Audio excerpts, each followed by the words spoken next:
We are now day 5 into the conflict between Ukraine and Russia. Ukraine says its military defense has been strong and that the sanctions placed on Russia appear to be taking a toll. As both sides hold initial talks about putting an end to this war, there is still fighting on the ground. Natalie Brand reports. After 5 hours of talks, Russian and Ukrainian delegations agreed to resume negotiations in the near future, but the fighting still rages on. A senior defense official says Russian forces could attempt to encircle Ukraine's capital of Kyiv in the coming days, as average citizens join the country's military to fight to defend itself. President Zelensky has applied for immediate membership into the European Union.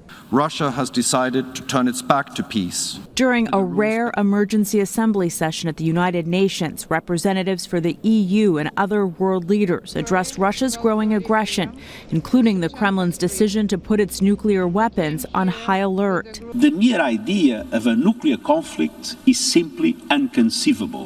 The Pentagon says it has yet to see any specific movements that could be associated with Russian President Vladimir Putin's nuclear threat. We believe it's as unnecessary as it is escalatory, but we're reviewing and analyzing that. Here on Capitol Hill, lawmakers are receiving a classified briefing on the crisis as the Biden administration asks Congress for billions of dollars in defense and humanitarian assistance for Ukraine. Meanwhile, unprecedented economic consequences against Russia continue to pile up.